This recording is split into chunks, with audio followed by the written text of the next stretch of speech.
ഓം സദാശിവസന്മാരംഭാം ശങ്കരാചാര്യമധ്യമാം അസ്മദാചാര്യപര്യന്താം വന്ദേ ഗുരുപരമ്പരാം. എല്ലാവർക്കും വിനീതമായ നമസ്കാരം. നാരായണീയത്തിലെ 91-ാം ദശകം പഠിക്കാം. ഭക്തി മഹത്വം ആണ് ഇതിൽ വർണ്ണിക്കുന്നത്. ശ്രീകൃഷ്ണ ത്വത്പദോപാസനമുഭയതരം ബദ്ധമിഥ്യാർത്ഥദൃഷ്ടേർമർത്യസ്യാർത്ഥസ്യ മന്യേ വ്യവസരതി ഭയം യേന സർവാത്മനൈവ യത്താവത്ത്വത്പ്രണീതാനിഹ ഭജനവിധീന സ്ഥിതോ മോഹമാർഗേ ധാവന്നപ്യാവൃതാക്ഷഃ സ്ഖലതി ന കുഹചിത് ദേവദേവാഖിലാത്മൻ. ശ്രീകൃഷ്ണ, അല്ലയോ ശ്രീകൃഷ്ണ, ത്വത്പദോപാസനം, അങ്ങയുടെ പാദ ഉപാസനം, ആ പാദത്തിലെ നമസ്കാരം, അഭയതമം, ഏറ്റവും അഭയം നൽകുന്നത്. ബദ്ധമിഥ്യാർത്ഥദൃഷ്ടേഹേ, മിഥ്യാർത്ഥം എന്ന് പറഞ്ഞാൽ ഇല്ലാത്ത കാര്യങ്ങളിൽ കണ്ടുപോവുക എന്ന് പറഞ്ഞാൽ പ്രപഞ്ചത്തിലെ പല കാര്യങ്ങളും സത്യമല്ലാത്ത കാര്യങ്ങളിൽ ഇങ്ങനെ നോട്ടം. അതിലെ ബദ്ധം എന്ന് പറഞ്ഞാൽ അതിൽ ചേർന്നിരിക്കുന്നത് ഭഗവാന്റെ സാന്നിധ്യമാണല്ലോ ഏറ്റവും സത്യമായിട്ടുള്ളത്. അല്ലാത്തുള്ള കാര്യങ്ങളിൽ അങ്ങനെയുള്ള മർത്യസ്യം എന്ന് പറഞ്ഞാൽ തന്നെ മരിക്കുന്ന മരണശീലമുള്ളവൻ മനുഷ്യൻ്റെ, ആർത്തസ്യ, അതുകൊണ്ട് തന്നെ എപ്പോഴും ഓരോ കാര്യം ഓർത്ത് ദുഃഖമുണ്ട്. അങ്ങനെയുള്ള അവനെ മന്യേ, ഞാൻ വിചാരിക്കുന്നു, വ്യവസരതി ഭയം ഇല്ലാതാകും. ആ ഭയം എന്ന് പറഞ്ഞാൽ ദുഃഖവും ഭയവും ഇല്ലാതാകും. ഏന സർവാത്മനൈവ, സർവാത്മന എന്ന് പറഞ്ഞാൽ ഒട്ടും തന്നെ എല്ലാ പ്രകാരത്തിലുമുള്ള ദുഃഖവും യാതൊന്നുകൊണ്ടാണോ ഇല്ലാതാകുന്നത്. യത് താവൻ, യാതൊന്നാണോ അങ്ങനെ. അപ്പോൾ ത്വത്പ്രണീതാനി ഭജനവിധീനി, നീ നിശ്ചയിച്ചിട്ടുള്ള പ്രണീതങ്ങളായിരിക്കുന്ന ഭജനവിധികളെ, അങ്ങയുടെ ഭജനവിധികളെയൊക്കെ അസ്ഥിത, അതിൽ പിന്തുടരുന്നവൻ, അതിൽ സ്ഥിതി ചെയ്യുന്നവൻ, അങ്ങനെയുള്ളവർക്ക് മോഹമാർഗേ ധാവൻ അഭി, ഈ ലൗകിക ജീവിതത്തിലെ മോഹമാർഗത്തിൽ ഓടുന്നവനാണെങ്കിലും, ആവൃതാക്ഷ, കണ്ണടച്ചുകൊണ്ട് ഓടുന്നവനാണെങ്കിൽ പോലും, സ്ഖലതി സ്ഖലതി, ഭ്രംശം ഉണ്ടാവില്ല, മാർഗഭ്രംശം ഉണ്ടാകുകയില്ല. കുഹചിത്, ഒരിടത്തും തന്നെ മാർഗഭ്രംശം ഉണ്ടാകുകയില്ല.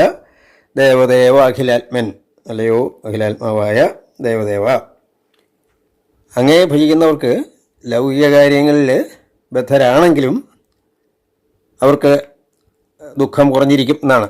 അവർക്ക് അതിൽ കൂടുതൽ ദുഃഖം ഉണ്ടാവുക. അതേസമയം അങ്ങേ ഭജിക്കാതെ ഉള്ള ആൾക്കാർക്ക് എപ്പോഴും ദുഃഖം അലട്ടിക്കൊണ്ടേയിരിക്കും എന്നാണ് ഇവിടെ പറഞ്ഞത്. ഭൂമൻ കായേന വാച മുഹുരവിമനസ ത്വത്ബലപ്രേരിതാത്മാ യദ്യത് കുർവേ സമസ്തം തദിഹ പരതരേ ത്വയ്യസാവർപ്പയാമി ജാത്യാപീഹ സ്വപാകസ്ത്വയി നിഹിതമനഃ കർമ്മവാഗീന്ദ്രിയാർത്ഥപ്രാണോ വിശ്വം വിനീതേ നതു വിമുഖമനാസ്ത്വത്പദാദ് വിപ്രവര്യ. ഭൂവൻ, അല്ലയോ പ്രഭോ എന്നുള്ള അർത്ഥമാണ്. കായേന വാച, ശരീരം കൊണ്ടോ വാക്കുകൊണ്ടോ, മുഹുരവി മനസ്സുകൊണ്ടോ, ത്വത്ബലപ്രേരിതാത്മാ, അങ്ങയുടെ ബലം എന്ന് പറഞ്ഞാൽ അങ്ങയുടെ ശക്തിയാകുന്ന വാസന, അത് മനസ്സിലുള്ളതുകൊണ്ട് അതിൽ പ്രേരിപ്പിച്ച ആത്മാവോടുകൂടിയവനായിട്ട് യദ്യത് കുർവേ, യാതൊന്ന് ചെയ്യുന്നു, സമസ്തം, അത് മുഴുവൻ, തദിഹ പരതര എന്ന് പറഞ്ഞാൽ ഏറ്റവും ശ്രേഷ്ഠനായ ത്വയ്, അങ്ങയിൽ അസൗ അർപ്പയാമി, അങ്ങനെ ചെയ്യുന്ന ആൾ എന്തൊക്കെയാണോ ചെയ്യുന്നത് അത് എല്ലാം ഭഗവൻ നിശ്ചിതമാണ് എന്നുള്ള രീതിയിലും പറയാമി എന്ന് പറഞ്ഞാൽ ഞാൻ അർപ്പിക്കുന്നു എന്നാണ്. അങ്ങനെയുള്ള ആളുള്ള ഇവൻ, ഈ ഞാൻ അങ്ങനെയെല്ലാം അർപ്പിക്കുന്നു. ജാത്യ എന്ന് പറയുമല്ലോ നമ്മൾ, ജനനാൽ തന്നെ. ഇഹ സ്വപാക എന്ന് പറഞ്ഞാൽ നായാടി എന്നുള്ള അർത്ഥമാണ്.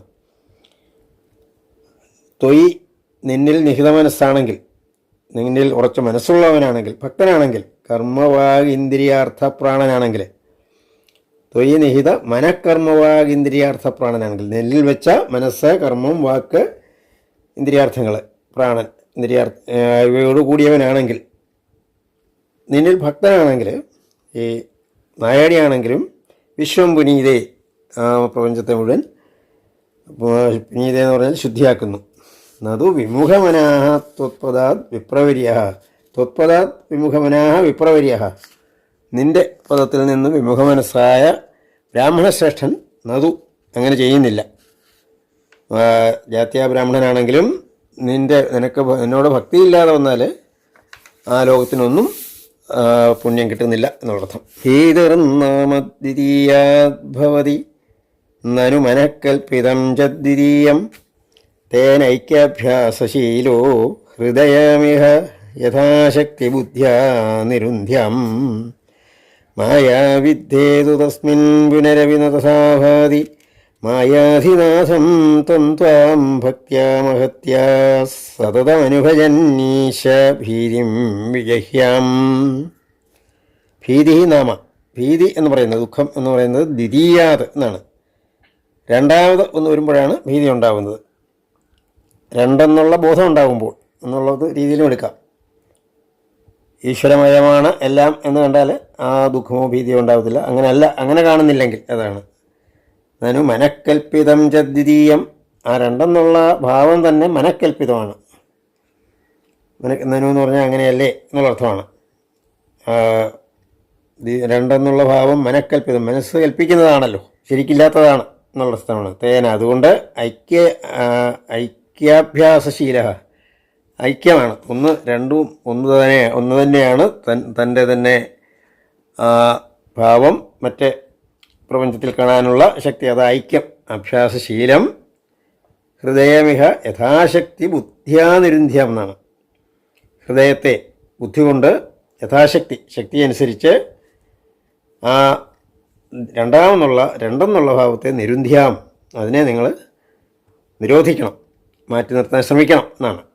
പക്ഷേ എന്ത് വരുന്നു? മായാവിദ്ധേ, മായയുടെ ശക്തി കൊണ്ട്, മായ തടയുന്നത് കൊണ്ട്, തസ്മിൻ അതിൽ പുനരഭി നതഥാഭാതി, നമ്മൾ വളരെ ശ്രമിച്ച് അങ്ങനെ ഒരു ഭാവം മനസ്സിന് ഉണ്ടാക്കി കൊടുക്കാൻ തുടങ്ങിയാലും മായ അത് മൂടിക്കളയും. അതുകൊണ്ടത് വീണ്ടും രണ്ടെന്നുള്ള രീതിയിൽ നമുക്ക് പ്രപഞ്ചത്തെ കാണേണ്ടി വരും. അതാണ്, അങ്ങനെ വന്നാൽ പുനരഭി നതഥ, വീണ്ടും അങ്ങനെ തന്നെ പറ്റുന്നില്ലെങ്കിൽ മായാധിനാഥനായ ആ ഭഗവാനെ, തം ത്വാം നിന്നെ, ഭക്തിയ മഹത്യ വലിയ ഭക്തിയോടുകൂടി സതതം അനുഭജൻ എല്ലായ്പ്പോഴും ഭജിച്ചുകൊണ്ടിരിക്കുക. എന്നാൽ ഈശ ഭീതിം വിജഹ്യാം, ഭീതി എന്നിവിടെ പറയുന്നത് എല്ലാത്തിനെയും രണ്ട് എന്ന് കണ്ടിട്ടുള്ള ആ ഒരു ദുഃഖം, ആ ഭീതിയെ, ആ ദുഃഖത്തെ ഇല്ലാതാക്കാം. ഭക്തേരുൽപത്തി വൃദ്ധി തവ ചരണജുഷാം സംഗമേനൈവ പുംസാമ സദ്യേ പുണ്യഭാജാം ശ്രിയൈവ ജഗതി ശ്രീമതാം സംഗമേന തത്സംഗോ ദേവഭൂയാൻ മമ ഖലു സതതം തന്മുഖാദുന്മിഷദ്ഭിസ്ത്വന്മാഹാത്മ്യപ്രകാരൈർഭവതി ച സുദൃഢാ ഭക്തിരുദ്ധൂതപാപ. എങ്ങനെയാണ് ഭക്തി ഉണ്ടാകുന്നത് എന്നാണ്.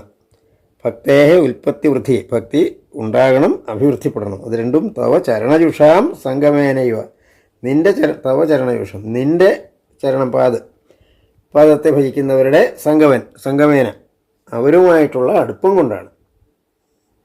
ഭക്തന്മാരുമായിട്ട് നമ്മൾ അടുപ്പം ഉണ്ടായാൽ നമ്മൾ ശ്രമിക്കാതെ തന്നെ നമുക്ക് ഭക്തി ഉണ്ടാവും. അവരുടെ സംഭാഷണങ്ങളിൽ നിന്ന്, അവരുടെ പ്രവർത്തനങ്ങളിൽ നിന്ന് എന്നുള്ളർത്ഥമാണ്.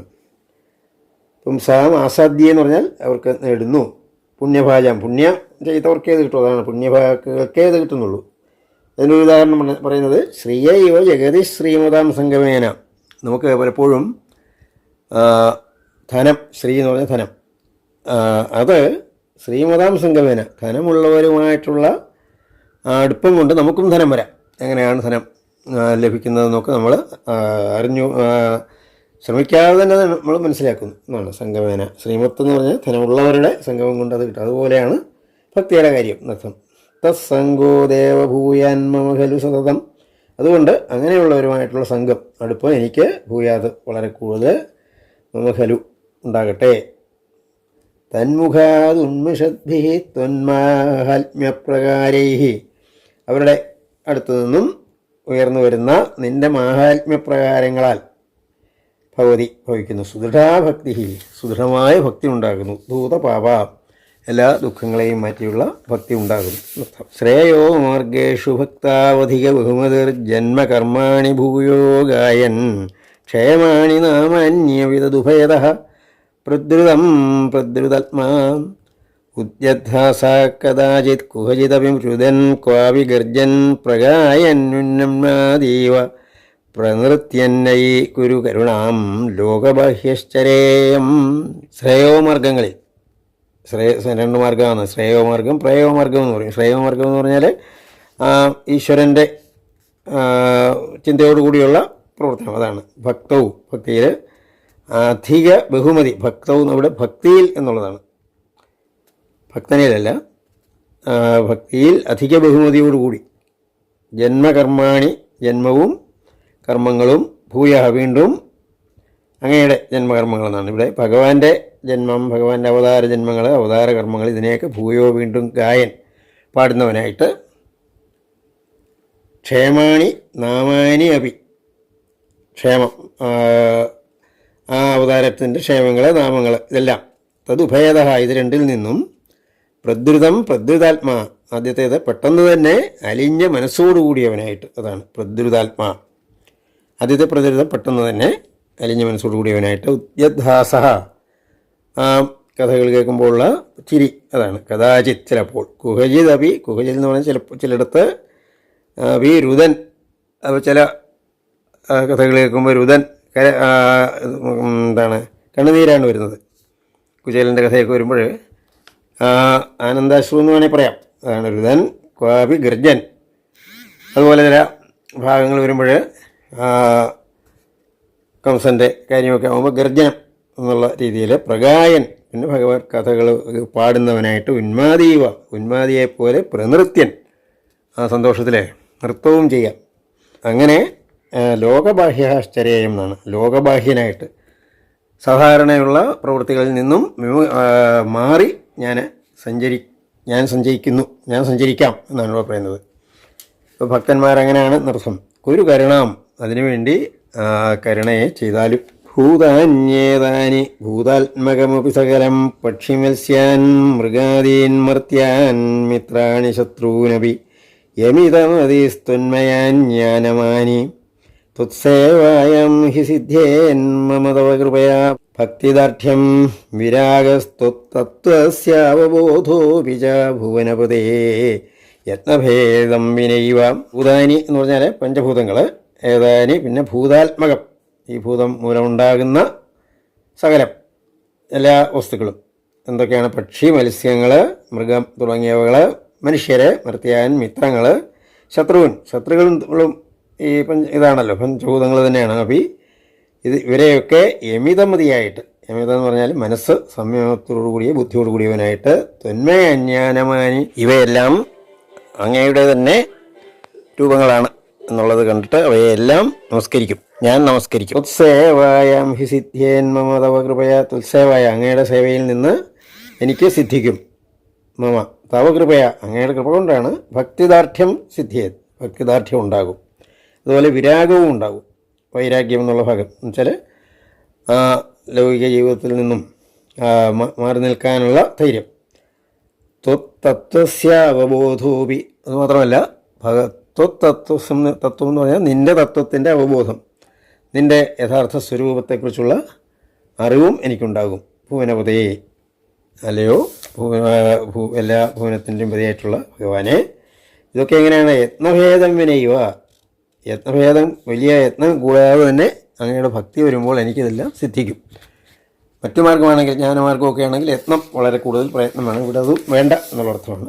നോ മുഹ്യൻ ക്ഷുത്രിടാദ്യൈർ ഭവസരണി ഭവൈസ്തുനിലീനശയത്വ ചിന്താസാദത്യശാലീ നിമിഷലവമപി ത്വത്പദാദ പ്രവകമ്പഃ ഇഷ്ടാനിഷ്ടേഷു തുഷ്ടിവ്യസനവിരഹിതോ മായികത്വാവബോധ ജ്യോത്സ്നാഭിസ്തുന്നഖേന്ദോർ അധിക ശിശിരിതേനാത്മനാ സഞ്ചരേയ. നോ മുഹ്യൻ, മോഹിക്കുന്നില്ല, എനിക്ക് ബുദ്ധിഭ്രംശം ഉണ്ടാകുന്നില്ല. ക്ഷുത്രിടാദ്യൈഹി, ക്ഷുത്ത് എന്ന് പറഞ്ഞാൽ വിശപ്പ്, തൃട്ട്, ദാഹം, ഇവകളെ കൊണ്ട്. ഭവസരണി ഭവൈഹി, ഇതൊക്കെ ഭവം എന്ന് പറഞ്ഞാൽ ലൗകിക ദുഃഖങ്ങളൊക്കെയാണല്ലോ, സരണി. ആ മാർഗത്തിൽ നിന്നുണ്ടാകുന്ന ഇതൊന്നും എങ്ങനെ ഉണ്ടാകാത്തത്? തുന്നിലീനാശയത്താൽ നിന്നിൽ ലയിച്ച മനസ്സോട് ആശയമോടെ മനസ്സോ ഉള്ളതിനാലാണ് എന്നർത്ഥം. ചിന്താസാതത്യശാലി, അതുകൊണ്ട് നിന്നിൽ ലയിച്ച മനസ്സ് ആശയം ചിന്താസാതത്യ, ആ ചിന്ത എപ്പോഴും അതിൽ ലയിച്ച്, സാതത്യം എന്ന് പറഞ്ഞാൽ സതതം എന്നുള്ളതിൻ്റെ സാതത്യശാലിയായിട്ട് ഞാൻ നിമിഷലവമപി ഒരു നിമിഷം പോലും ത്വത്പദാത് അപ്രകമ്പ, അങ്ങയുടെ പദത്തിൽ നിന്നും അപ്രകമ്പ എന്ന് പറഞ്ഞാൽ മാറ്റമില്ലാത്തവനായിട്ട്, അതാണ്. ഇഷ്ടാനിഷ്ടേഷു, ഇഷ്ടന്മാരിലും അനിഷ്ടന്മാരിലും അല്ലെങ്കിൽ ഇഷ്ടവസ്തുക്കളിലും അനിഷ്ടവസ്തുക്കളിലും തുഷ്ടിവ്യസന വിരഹിത, തുഷ്ടി സന്തുഷ്ടി വ്യസനം ഇതില്ലാത്തവനായിട്ട് മായികത്വാവബോധാൽ, കാരണം എന്താണെന്ന് വെച്ചാൽ ഇതെല്ലാം ഇല്ലാത്തതാണ് അങ്ങനെയുള്ള ഭാവങ്ങളെന്നുള്ള അവബോധം കൊണ്ടാണ് അങ്ങനെ വരുന്നതുകൊണ്ട്. എന്നിട്ട് എങ്ങനെയാണ്? ജ്യോത്സ്നാഭിസ്തുനഖേന്തോ, നിൻ്റെ നഖേന്ദുക്കൾ, നിൻ്റെ നഖമാകുന്ന ചന്ദ്രൻ, ആ പാദത്തിൻ്റെ പ്രകാശമാണ് ഇവിടെ പറയുന്നത്.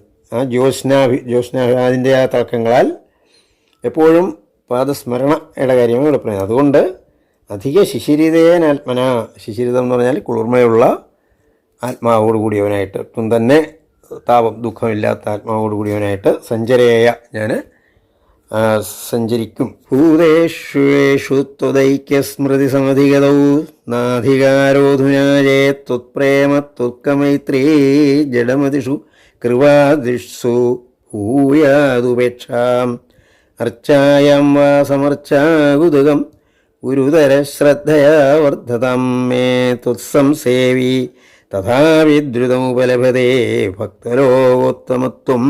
ഭൂതേഷു യേഷു ഭൂതേഷു, ഈ ഭൂതങ്ങളിൽ, ഈ പ്രപഞ്ച വസ്തുക്കളിലൊക്കെ ത്വദൈക്യസ്മൃതി സമധിഗതവും, ഈ ഭൂതങ്ങളൊക്കെ നിന്നിൽ ഐക്യമുള്ളതാണ് എന്നുള്ള സ്മൃതി, ഓർമ്മ, അത്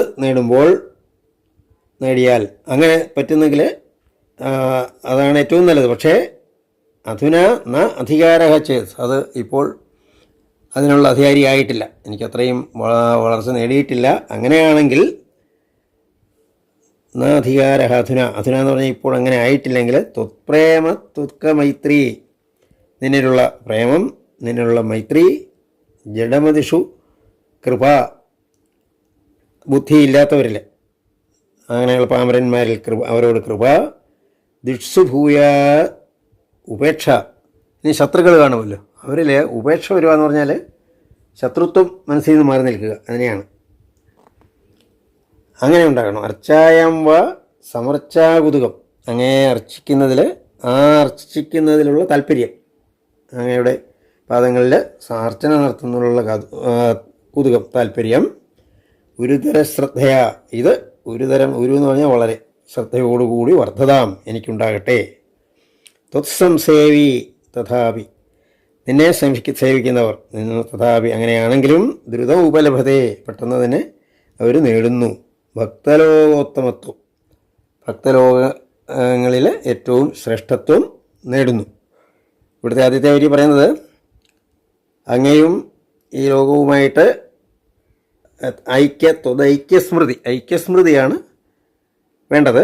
പക്ഷേ നമുക്ക് അതിനുള്ള അധികാരം എന്ന് പറയുന്നത് അതിനുള്ള അറിവ് എന്നുള്ള അർത്ഥത്തിലാണ്. അതില്ലെങ്കിൽ അതിൽ ഭക്തിയാണ് നിൻ്റെ പാദങ്ങളിലും, പ്രപഞ്ചമെല്ലാം നിൻ്റേതാണെന്നുള്ള നിലയിലുള്ള ആ മാനസികാവസ്ഥയോടുകൂടിയുള്ള ഭക്തി, അതിൻ്റെ മഹത്വമാണ് പറഞ്ഞത്.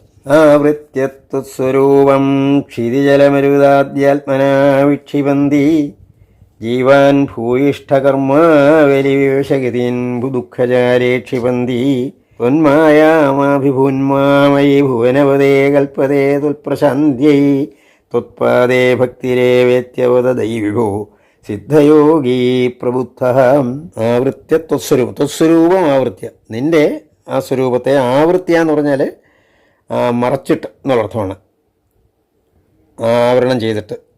ക്ഷിതി ജല മരുതാദ്യാത്മന, ക്ഷിതി എന്ന് പറഞ്ഞാൽ ഭൂമി, ജലം, മരുത്ത്, വായു തുടങ്ങിയ ആത്മാക്കൾ, അത് പഞ്ചഭൂതങ്ങൾ, നിൻ്റെ ഭാവത്തെ മറച്ചെന്ന് പറഞ്ഞാൽ പഞ്ചഭൂതാത്മകമായ ലോകമാണ് നീ എന്ന് ധരിച്ചിട്ട്, പക്ഷേ ഈശ്വരൻ അതല്ല എന്നുള്ളത്, നിൻ്റെ സ്വരൂപത്തെ മറച്ചിട്ടെന്ന് പറഞ്ഞാൽ ഈ ക്ഷിതി അത് പഞ്ചഭൂതങ്ങളാണ്. അത് വിക്ഷിപന്തി, അതിലേക്ക് വിക്ഷിപന്തി എന്ന് പറഞ്ഞാൽ അതൊരു തോന്നൽ ഉണ്ടാക്കുന്നതിനെയാണ്, അതാണെന്നുള്ള തോന്നൽ ഉണ്ടാക്കിയാണ് നിൻ്റെ ഭാവത്തെ മറയ്ക്കുന്നത്. അങ്ങനെ